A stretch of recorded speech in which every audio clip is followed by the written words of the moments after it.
This week's episode of The Hard Choice, Simple Steps for Showing Up. My name is Brad Draper. I am honored to be with you. Man, this has been a long road coming. I think I've said every week for the last several episodes how I've been adapting this podcast studio.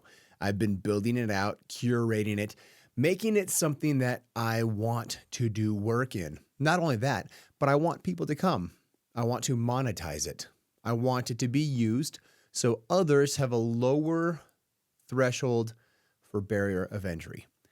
I actually have somebody coming this week, as of the recording of this episode, to come do their first few episodes here, to try it out, to see what they think, and then go from there. And I have several more people that also want to use the space. Here's the thing. Beautiful spaces get used. I want you to think about that. Beautiful spaces get used. In your life, where do you have beautiful spaces and how often do you use them? Versus where do you have ugly spaces? Things that are not of best use case scenarios. It's either very messy, very cluttery, very dirty. How efficient are you in those spaces and how often do they get used? How about your office? How often does that get used? How about, your reading nook? Do you even have one? What I'm getting to is cleanliness, organization, create efficiency. When there's a mass mess, there was one time I had a coworker. His office was a disaster. Oh my goodness. And every time I asked him for something, he would say, let me go get it and come back a substantial amount of time later. It should have been 30 seconds, but we're talking 10, 15, 30, 45 minutes later, he would come out with the document I asked for. It was because he was looking for it. It was so messy and so cluttery in his office that he could not attain just a simple document to which he had just put on his desk, days earlier, if that. It's interesting where you have your mind, where you put your energy, and how efficient you come out on the other end. Interesting to think about. So by way of this podcast studio, I ordered my last light modifier known as lanterns and got the podcast mic arms set up. So I'm not holding the mics and cameras set up and the mixer board set up, everything set up for a nice, perfect use case for anybody to come in and record their content. Super cool. And it's so fun that it's mine, that I'm not going to get kicked out anymore, right? Because I own it and how cool that is. However, I was thinking about a situation I had this last week. There is a man that I look up to quite a bit. This man is very well off in his space. He is very successful. He had a 10-figure exit for his company, one of the few here in Utah that has done that. Very few actually in Utah that has done that. And he is now leveled up with just blessing other people's lives. That's all he does full time. He sits on the board of the legislature on behalf of all entrepreneurs. Thank you. And he just shares content all the time that helps people realize what is possible because he's just a dude from Utah. And I actually know his brother and his cousin. They're just dudes from Utah. How cool that is. And he gave an opportunity to support the Ronald McDonald House Gala here in Utah for the 2024 year. Now, this gala that they host is 30% of their total annual income to support local families here of Utah. For those that don't know what the Ronald McDonald House is, they support displaced families, whether due to fire or what have you, calamity in life. They relocate temporarily families and help support those that are in need due to travesties or whatever. It's a really cool organization, and they're supporting, and they host this gala every year. It's a high-end black tie gala, and we decided to purchase a table. Now, this purchase isn't super cheap. It's not very expensive either. It's kind of middle of the road. It definitely stretches me and most people that I know, but it is achievable. So I decided, one, I wanted to support that group. Two, I wanted to grow in my philanthropic efforts. And three, I wanted to become, just smack the microphone, wanted to become closer friends with this person that I'm looking up to. I support them with the different things they do in life, the different activities, the different philanthropic events that they host. I've been to several. And that's something that I'm very passionate about, is helping others and blessing others with that which you've been blessed. That's not to say that if you have little, don't give. You have the widow's mite that I've kind of translated a little bit different for my own purposes.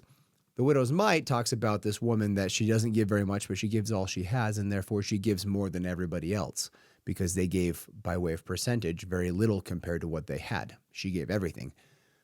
But that also goes case in point for giving unto others. So often I invite people for these different events and different charity things, and they say, oh, I can't do that. Oh, I don't have that kind of money. Oh, I don't have that ability. I'm already running thin. Here's the thing. If you don't give when you have a little, I can assure you, you're not really going to give, or you're not going to give at all when you have a lot. I see this so often. Giving is part of the mind. It has no bearing on what you have financially, fiscally, physically. It has everything to do with who you are as a person.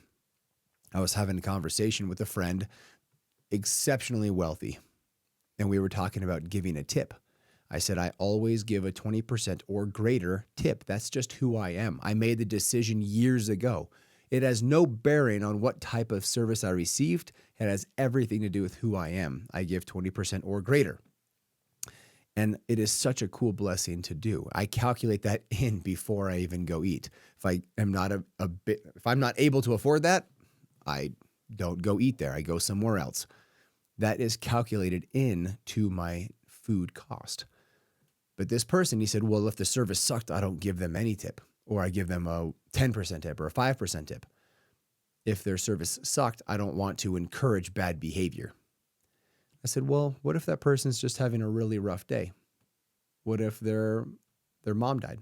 Their best friend passed away. They just had a divorce. Something happened. And he proceeded to go on as to his reasons why he will give them a lower tip.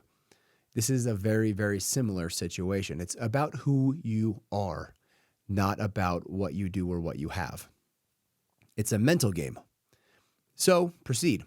I purchased this table at this gala, and this table was $500 a chair, 10 chairs. So I paid $5,000 for this table. And I am offering and have been offering those chairs to friends at a very easy cost. They don't have to come up with a $5,000. They come up with $500, and they can come support the Ronald McDonald House. They can come support their local neighbors, network and rub shoulders with some fairly wealthy people, and just at the end of the day, have a great experience, have a lot of fun. And I'm making that barrier of entry very, very low, all things considered. And the people that have responded back with no has been astounding. It's been incredible to watch. I've reached out to a few people that financially could very much so do it. And they said, oh, no, not me. No, thank you. I had one person say, I can't do that. I know full well this individual is very capable financially, very capable of $500 for a chair, for a gala to support people. But in his mind, he's not capable. In his mind, he can only do tens of dollars donated, not hundreds or thousands. It is wild to think. We continued on this conversation of leveling up. And he said, it's not about leveling up. It's just about the fact of where I am in life. I don't have the ability to do that. And I said, well, what if you did have the ability to do that? Have you considered alternative ways to which you can make that happen? I've considered them, and I'm utilizing them. I am paying with these ways in alternative fashions. I'm not just going to my bank account and sending off $5,000. I'm not in a place currently to do that. However, mentally, I am. It is interesting to see where people place their priorities, especially when it comes to money. You must realize that money is simply a resource. It is an energy. It is a service energy. It's designed to serve. Think about every time you have ever, and I'm literally saying ever, used money, you have served somebody else. Every time you buy something with money, pay something with money, give something and get something in exchange for money, you are serving somebody in some capacity. Money is a service energy. It is a very, very, very high frequency energy because it's an energy of service. Just like donating your time, donating dollars does the same thing. And how cool that is. And it can actually move faster, right? Because money is a multiplier. So it can multiply your time. Instead of just donating an hour of my time, I can donate a certain amount of dollars that would donate 10 people's hours. So 10 hours, 10 man hours, 100 man hours, 1,000 man hours, just with dollars. It's a multiplier in the space of service energy. That's its purpose, and it must flow. It is a current. It is a currency. It must flow. It cannot be dammed up, for if it is dammed up, it is good for nothing and actually loses money due to inflation and loses energy and loses power. It is very easy to put a sum of money in a bank account and kind of forget about it. I'm sure you've done that. I'm sure you have put a $20 bill in your pants pocket and forgot about it and then found it sometime later and were very thrilled. I've done that. I've done it purposely. I've actually stashed away 20s, 50s, and 100s purposely to forget about it and then find it days, weeks, months, years later. And it's a pretty cool experience. I encourage you to do something like that. However, in speaking with these people, we were talking about leveling up and what it takes to level up. We were speaking in reference to a friend that makes $40,000 a month, he and his wife. And they are unwilling to participate in this event. And I said, to this other friend, these people, they ask me all the time how to level up, what it takes to level up. He said, well, if they're making $40,000 a month, they're already there at the level. Where are they leveling up to? He doesn't get it. Not even close does he get it. Leveling up is a frame of mind. It's where you have in your mind, just like this friend that will tip nothing when somebody doesn't give what service he deems is appropriate, regardless of the fact that he's worth deca millions, but unwilling to tip $10 or $20 when that's 20% tip, right? What I'm getting at is, where is your mind? There is a prayer that I have used virtually every day for years now, and it goes something like this. Father, I recognize all things come from thee to bless those around me. I pray that I will have the strength and the eyes to see those opportunities and to take action. I want you to think about that prayer. I encourage you to use it and recognize how true it is. All things in your life, everything that you have, is given to you to bless those around you. Literally everything you have. Your financial means, your physical means, your emotional, spiritual, mental means, they're all given to you to bless those around you. And then it's on you to have the strength and vision to see those opportunities and then execute. That is leveling up. That is getting to the next place. There comes a point where money is of no bearing. It doesn't matter. You have everything. You have everything you've ever wanted and ever could dream of wanting. And then you must transition to a point of purpose, to a point of loving others and impact, blessing other people's lives. This is what I want you to get out of this episode. Instead of getting all the money and then getting all the things and then going to this point of giving, this point of service, this point of helping others, what if you reversed that? Have you considered this? Reverse the order. Start loving others, giving unto others. Have a purpose, impact-driven life. And then everything else will follow. I want you to think about that. I want you to ponder on that and then consider what would happen in your life and what would change for the better, how much easier your life would become if you reversed the order and became purpose and impact driven, not money driven. And then money will come to make it so you have larger capacity. As a mentor of mine once said, it is your obligation to become stupid rich so you can have a stupid reach. And with that note, I will end this episode. I'm grateful for you. I'm grateful for those that listen and share and converse and leave me reviews and leave me comments and reach out. I love those conversations. They are fabulous and wonderful, and I'm grateful for them. As I said before, leave me a review.